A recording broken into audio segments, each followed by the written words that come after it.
Hi everyone, welcome back to another video from Tutorialify. In this video, we will be learning how to change background color on Canva. To change the background color in one of your projects in Canva, launch open the Canva application and then from the home page, go to your recent designs and select one of the designs you want to edit, or you can also create a new design and add elements onto it. After you've opened up your design you want to edit, you will be able to see a background area on your design. Select the whole background area and you will be able to see this color option popping up at the bottom. Choose a color of your preference from the color palettes and which will help you change the background area's color. If you have an image as the background, you can either remove it or select a solid color background layer.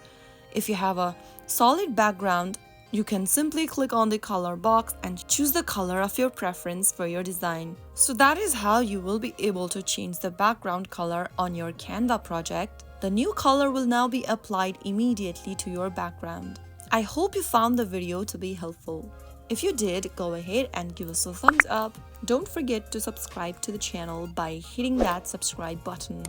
Press the bell icon so that you'll never miss out another upcoming upload from us.